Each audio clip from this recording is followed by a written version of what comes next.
And welcome to the K-Files. We have with us this morning, JP and myself, of course, your host every week. And thank you, JP, for all the fill-ins that you do for me. And we have Captain Sherrod of the Nash County Sheriff's Office. I did it. Yeah, you got it right. Yes, I did. And he's not a fill-in, he's a regular now. Well, he fills in when I can't be here. He gets his own host. I don't have to worry about it. He does a good job. So anyway, we're glad to have you on this morning, Captain Sherrod. Yes, ma'am. To talk about some cases, and hopefully we don't have anything new. No, ma'am. Thank goodness. That's always good news, Always isn't it? good news. So also, I attended your event, your son's event, excuse me. Mm-hmm. Sorry about that, Parker.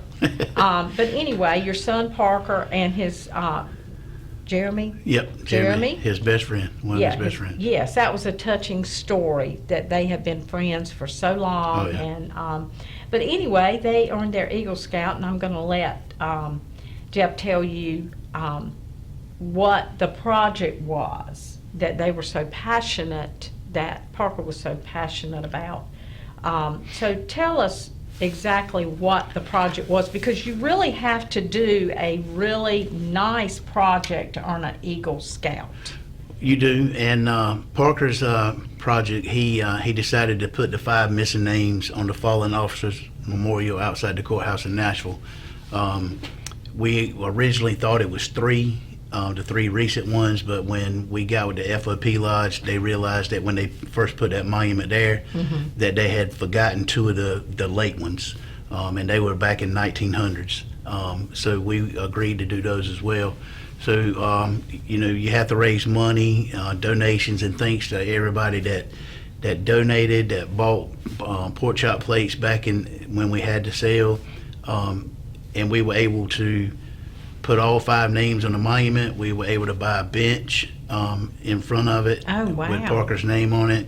And we were also able to raise enough money through everybody just donating and buying all the pork chop plates to where we gave the FOP a check back for $2,500. Wow. So that if it ever happens again, and we hope and pray it never happens again, but if it ever happens again and someone is killed in the line of duty in the Twin Counties, then that money will be used to put their name on the monument as well. Wow. Well, that is, Parker grew up in a law enforcement household. You didn't have any choice. Right. So, he had a passion to do this. He did, and he was, and he loved what he did, but he was also able to meet 2 of the 3 guys that were recently killed in the line of duty. He was able to meet Jared Allison, of course, worked at the Sheriff's Office, and he was also able to meet David Manning in Edgecombe County. Mm-hmm. So he personally got to meet those 2 guys, uh-huh. And so, it became a passion of his to make sure that this got done. And thanks to the donations and everything, like I said, man, we were just able to pay for everything. Anything we needed, we paid for, and like I said, give the check back to the FOP. Mm-hmm. Well, that is really, really good, and hats off to Parker and Jeremy for doing such an incredible job with that project, and that was a badge well earned. So let us show you just a little bit. We filmed it. Let us show you just a little bit of the event. When Jeremy moved away, he decided to continue to stay with Troop 76 to finish out his Eagle ceremony along with his 2 brothers that went through it with him. It showed you that hard work, diligence, and persistence can pay off in the end. They play baseball, basketball, football, and all these other kind of games that they could play in school. That others come up with excuses saying, I'm in the band, I'm playing this, I'm doing that, and I can't be in scouting. But you can be in scouting and do all these other things. It's all up to the individual. And I have enjoyed them, and I hope that we see them again on other occasions. And I hope whatever they do in life will be as successful as what they have done in scouting. If they keep that persistence up, they will be great individual men. Thank you.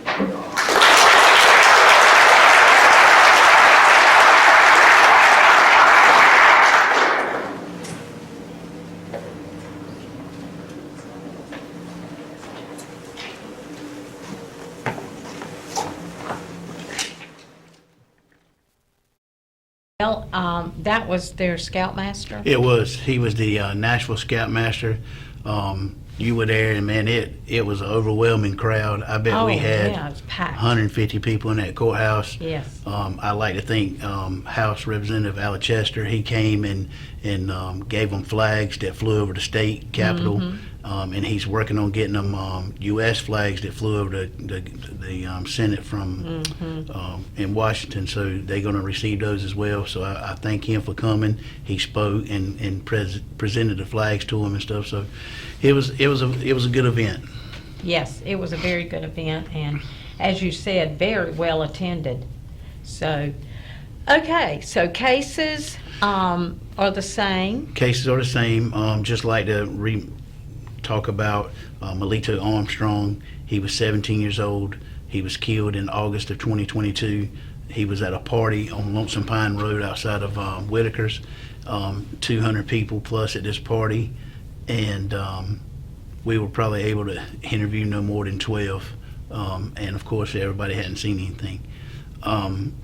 We've talked about this on this show before. Yes. Unfortunately, it's not just happened to us, but it's happened with Rocky Mount. It's happened with Edgecombe. It's happened with Halifax, where groups attend these large parties. Something bad happens, and then nobody wants to talk to law enforcement.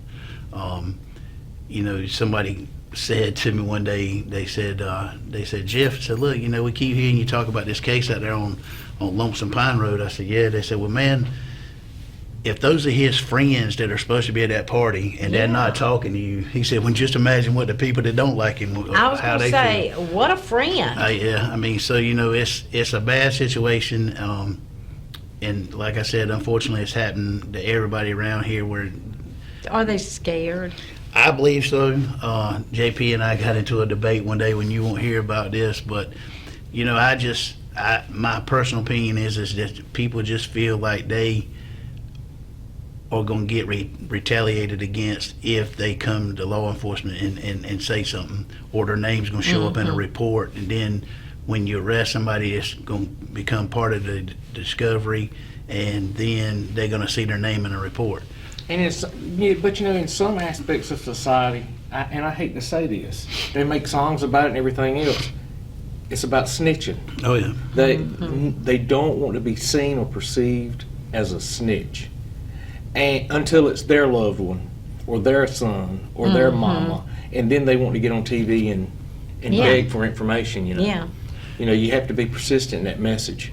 And Take some ownership in your community. I mean, if you know something, if you see something, say something. And in that debate that we were having where he's talking about, there's ways around that now. You have Team Cold Case, fighting crime. You have Rocky Mount Texas Tip. You have Nash County Crime Stoppers. You have just call me at the sheriff's office with a block number and say, hey, this is what I know. It doesn't matter. There's ways around that, and then your name's not in a report. Exactly. And you get paid for your information. That's the best thing about it. But there's ways around the old system of your name's got to be in a report, and they're going to find out who I am. There's ways around that now. We're in the 21st century, and there's ways around it. You just want your information. Exactly. Team Cold Case, the sheriff's offices, the police departments, all realize that anonymity is now important to people. Yeah. They cannot, will not give information if their name is associated. Oh, yeah. And, text to tip, as you said, if you call Team Cold Case, if you call our number, if you call the sheriff, you can be anonymous. It can be anonymous. All law enforcement wants is the tip. Yep. That they can follow up. It may lead them down a path that you have never been down. Oh, okay, we have never heard of that person. We've never investigated that part of it. We didn't know. It may lead them to a brand new, area that may solve the crime. So, anyway, it's important. It's just really important. So, so now you wanted to talk this morning also about Deborah Deans. I did. So, if you recall, Deborah Deans was a case we did back in 2019 where fighting crime got a tip, and Cat called me and said, hey, I just got this tip about Deborah Deans, who's been missing for 15 years. They say she's buried in the backyard of her sister-in-law's residence. Once I got that tip, we immediately went to work on the case. And then within a 2-week period, I think it was, we were able to obtain a search warrant and ended up finding Deborah's remains on the back of her sister-in-law's property. Wow. Since I that remember time, since that time, she's been to court, pled guilty to a lesser charge than what we originally charged her with. But since then, the Oxygen Network hosts a TV show called Snapped. Well, since then, Snapped has came down, interviewed myself, the sheriff, several others, and Cat with Fighting Crime, and they are going to air that TV show involving Deborah Deans' case on February the 18th. Okay. So we would love for people to watch it, of course, view in and Well, what channel? I mean, I wouldn't even know how to find it. well, in my house it's channel 86, I think. Okay. But it's just the Oxygen Network, and like I said, the TV show is Snapped. Okay. So people can be able to Google it or look on their TV guide and find out what channel is the Oxygen Network at their house. But Yes. I'm sure that as the days get closer, Cat with Fighting Crime will probably post something on her post and Right. maybe have a channel, or I'm sure that we'll copy it on the Nash County Sheriff's Office post as well. Right. And maybe, hopefully by then have an actual channel that is coming on. But that was a great case for us. And once again, it leads to what this TV show and this organization is all about. Somebody sent Cat an email with a tip. Still to this day, I don't know who that person is. Right. And we And it work. led to this. So Yeah, you and- can be anonymous. Yes. Don't know who that person was. As far as, I don't think Cat knows who it was, because like I said, the email came in as an anonymous tip with just this information. But I've been doing this a long time, and you get tips and you say, well, I don't put a lot of faith in that tip, or that tip just, you already automatically know that tip's not what they say it is because you've done other things. But for some reason, when she called with this tip and they were able to give details about it being in the backyard and things, something just felt You right knew there was about something it. to Yeah, it. something felt right about this tip, and man, we at the sheriff's office, we immediately went to work and started doing a ton of interviews, and we were able to break the case and, like I said, get a search warrant for the property, and we found Deborah's remains after 15 years of being missing. Now, something with that case went on after that. What happened after that? Well, there's always been speculation that she may be involved, but it's not our case. It's a Franklin County case. But Oh, her okay. brother's also missing too. His name is Roger Askew, which his nickname is Kojak, He's in here. and he's Yes. also missing too. So there's also speculation that she may have had something to do with that. Yeah, I remember we read that in the thing. I think we have a phone Oh, call. we have a call? Okay. Good morning. Well, we don't. If you could call back, we had a call. If you want to call back, that's fine. We were in the middle of talking about that, and we didn't realize we had a call. So, we used to have a light that came on with that, but we don't Yep. do that anymore. But anyway, There it is that all it? right, let's try it again. Good morning. Good morning. I'm looking at the Oxygen TV network Uh-huh. and channel 79. Okay, Bob, thank you for keeping us straight this morning. We were certainly wanting to know. So, 79. now, Okay. are you on what net? Are you on cable? I'm on cable on Optimum. Optimum cable. Okay, Yeah. gotcha. 79. Thank you for calling. Thank you. Bye-bye. So there we go. Well, that was helpful. Yeah, Our well. viewers always help us out. Channel so- 79. 79 on Optimum Cable, if you have Yep. that. Okay, well, we're thankful that you came this morning Yes, and give us an update. I always like to stay updated with what's going on. If you know anything about any of the cases in Nash County, Randy Cole Grove, if anybody knows anything about that, of course, on Highway 58, call the sheriff's office. You can talk to Captain Sherrod directly. just call. We just want you to make the call. Or you can call our number. If you'll put up our numbers, Pernell, you can call 977-1111, Crime Stoppers. There we go, right there. Yep. So just call. That's what we want. Just call, and it will be anonymous. So thank you for coming this morning, And Captain. extend to your son congratulations. I will, again on his thank you. Eagle. And thank you for coming. You came and WHIG filmed it for us and recorded it, so I appreciate that. Yes, sir. Glad to do it. You might have made them two boys movie stars. You never know. Well, I hope so. And we did provide them with a copy that they can keep for the rest of their life. We hope Amen. they can look back on that and show it to their children and say, well, we were good once upon a time.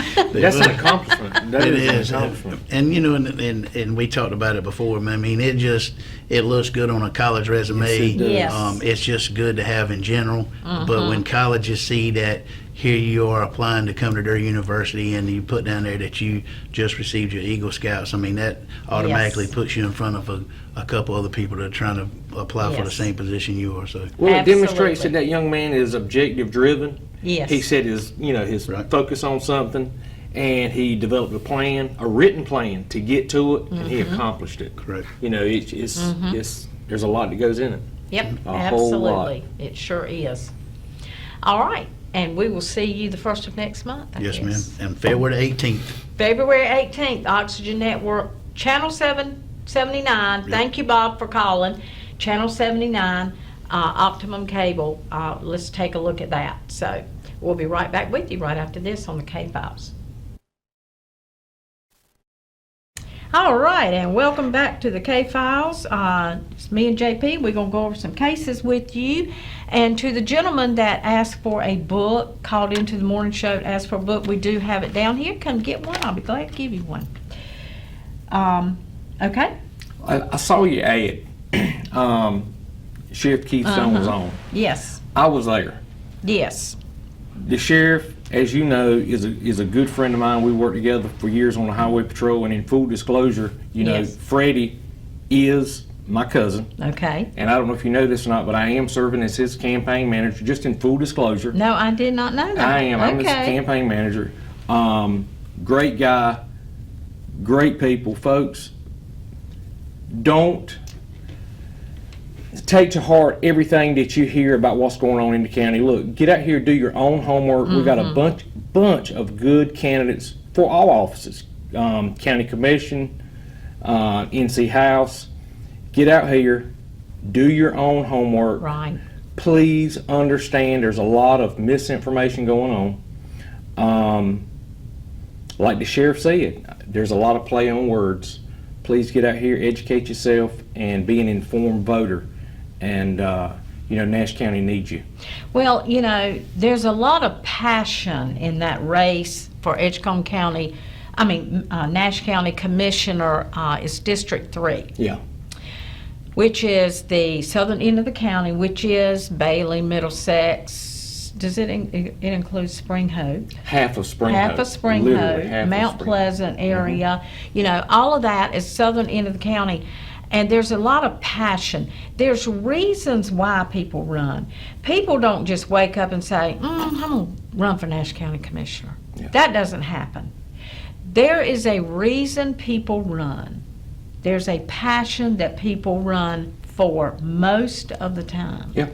And I think Freddie Howell is running on, from what I see and hear, I went to the event as well.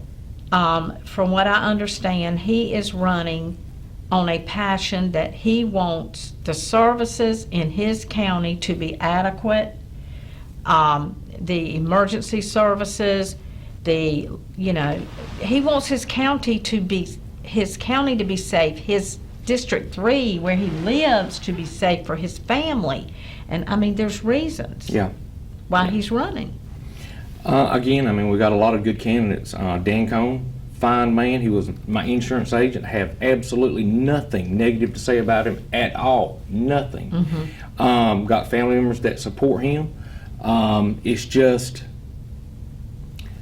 being in law enforcement, being in public safety, being a volunteer fireman, I see a lot of things behind the scene that the average Nash County taxpayer does not understand. They do not realize until they pick that phone up and dial 911. You know, that's when they realize it, Yeah. that there's an issue. That's right. And at that point, it's too late. It's too late. That's right.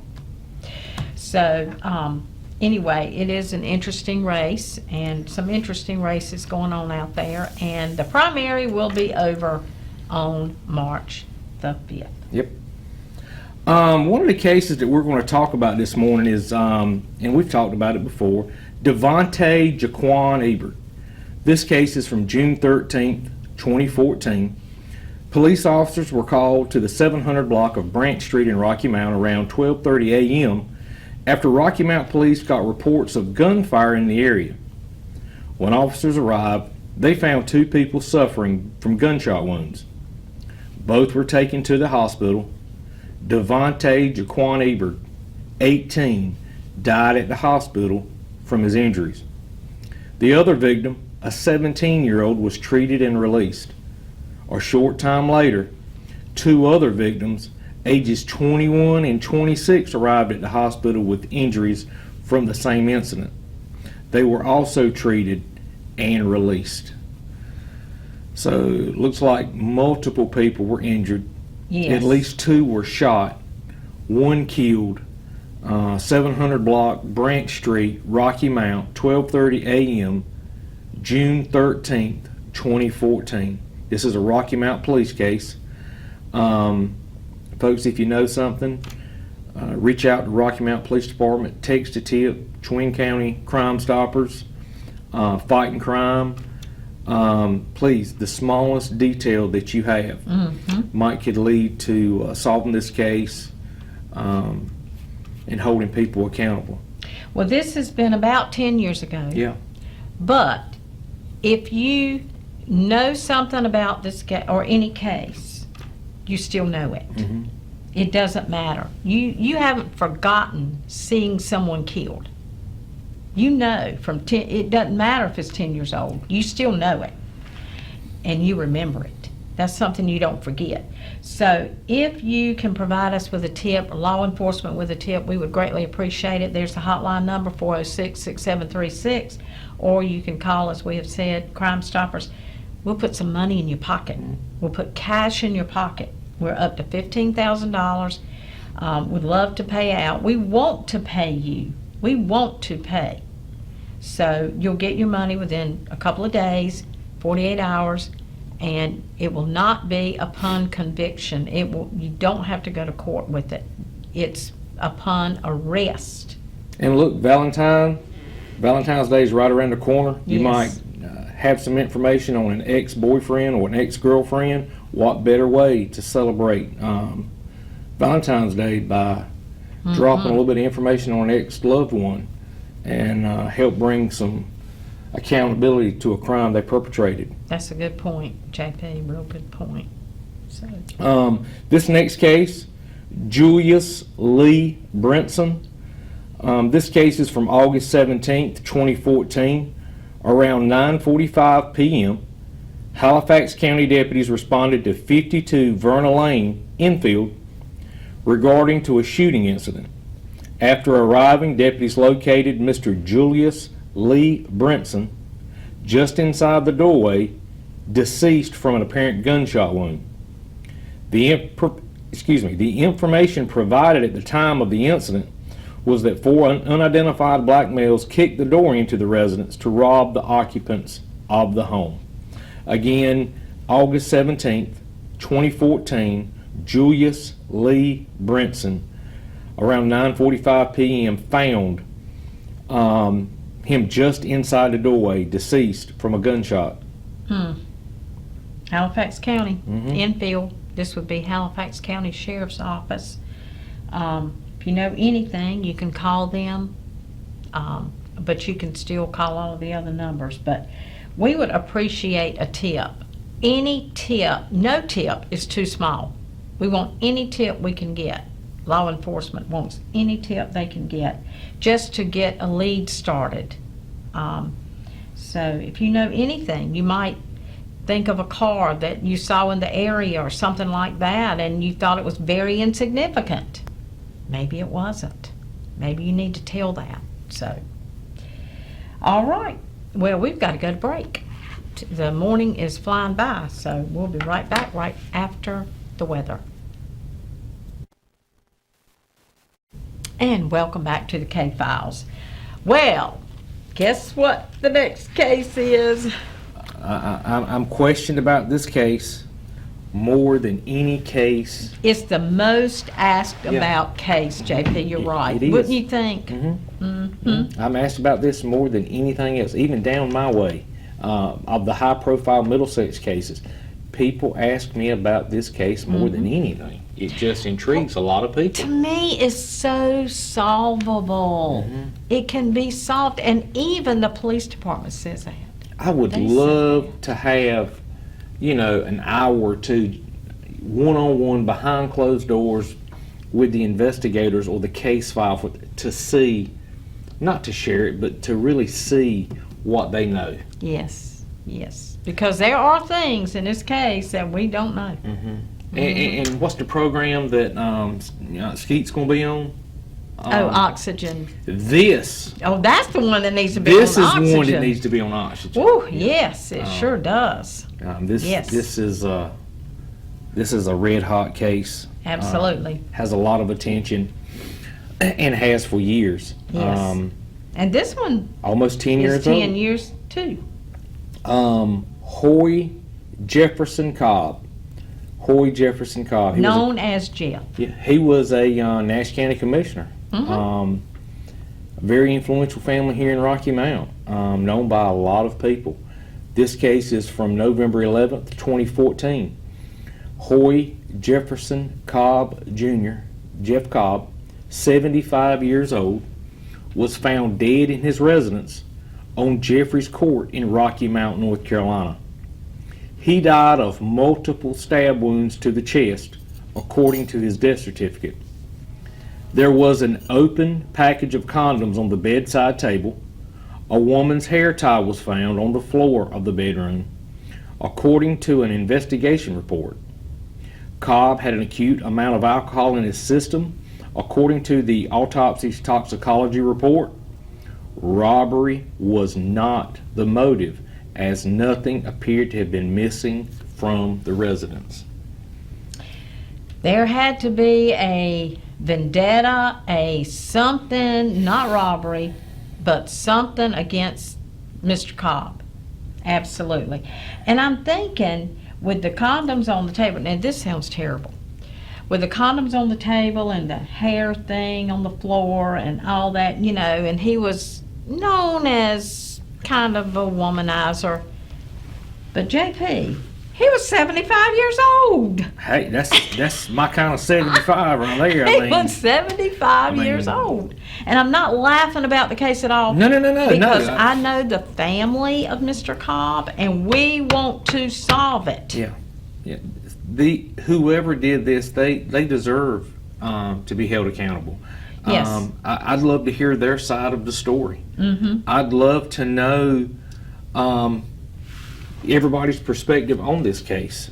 I'd love to know how it unfolded. I think I remember the number 14 when they said he was stabbed, I believe, 14 times. Yeah, see, that's on up there with rage. Multiple. That's not just, I'm trying to kill you. Right.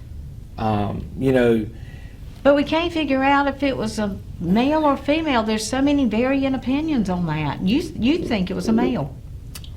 Yeah, I think because a screwdriver was the tool that was used. I can't get anybody to really deny or confirm if the screwdriver that was used, if it was Mr. Cobb's, or was it not. Okay, let's just say an ex-boyfriend or an ex-husband or a current husband or boyfriend followed their girlfriend to this home. Yeah. But it is not normal. I mean, it's not even normal that you would bring a screwdriver Well, to do if something. you're, you know, both my brothers are electrical contractors here in Rocky Yeah, I Mount. guess. There's not a vehicle that they don't own that doesn't have a tool Well, belt in it. then you would It's a take it tool out of of trade. Maybe you didn't have a gun. Maybe You didn't have a gun, so you grabbed a the knife. first Maybe you. thing that you could, and that is a screwdriver. Mm. That's why I would love to know if it was a screwdriver from that home or not. Right. Because like my brothers, they use a specific brand. They like Klein or Clean Tools or whatever. That's typical for an electrician. You know, if it's Snap-on, that's typical with somebody who is in auto body repair or a mechanic. You know, different brands would tell you a lot about who had that tool. Yes. It's just, I would love to peek in that case file. I think I'm going to see if I can ask Rocky Mount if they can give us just anything else on this case. Can Yeah. you give us just a tad bit more on this case? But I would really, you know, he frequented Gators. And you know, and if that's the case, and I was an investigator, and you know this probably happened, they went out to Gators that next day and said, let's see your video. Was he here last night? Yes. Who did he talk to the most? Were they And- wearing a hair bow? Well, he went to the point, he went so much that you know there were certain girls that, you know, he knew there. You know? And let me just tell you, if they found a hair tie, they've got DNA. Yeah, absolutely. And he was a big member of the Elks, and he came to the bar almost every day, from what I understood from one of the guys at the Elks Lodge. And one of our staff attends church over at Trinity Lutheran over on Winston Avenue, and told me that he went to church with Mr. Cobb. Mr. Cobb was religiously in church every Sunday at Trinity Lutheran. Well, that Sunday, he wasn't there. He wasn't in church. And everybody said, "Where's Mr. Cobb?" He said, "We thought it was very odd that Mr. Cobb wasn't there because he's always in church." So, anyway, this must have happened on a Saturday night. And, of course, he wasn't in church.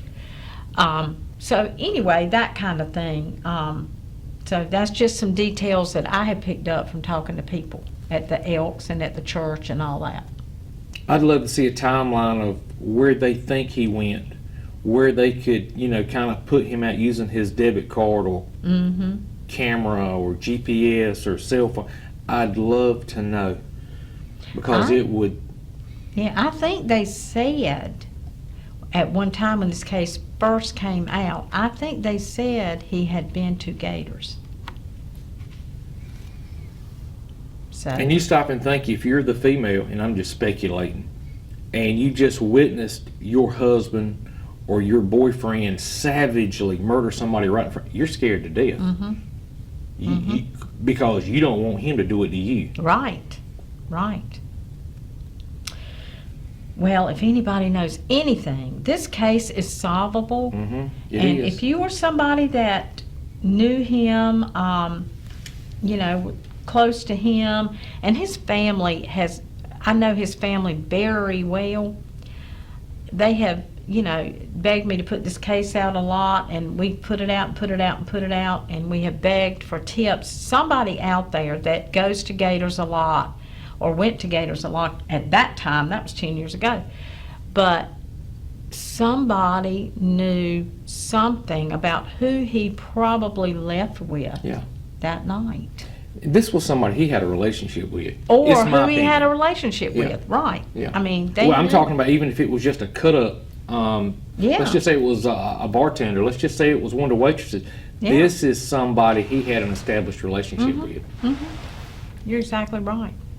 Well, if you know anything, we would really appreciate your help. And there's the hotline number on the bottom of the screen. And of course, you know how to, you can also do text to tip. all of that, but please do something to help us solve this case. We would really appreciate it. So that's all for the K-Files for this week. Thank you, JP, for Yes, being ma'am. with me today. And thank you for my breakfast, because I'm going to get it. I'm hungry. And I'll be back next week, and JP will be back next week as far as we know. Yes. Make it a great day.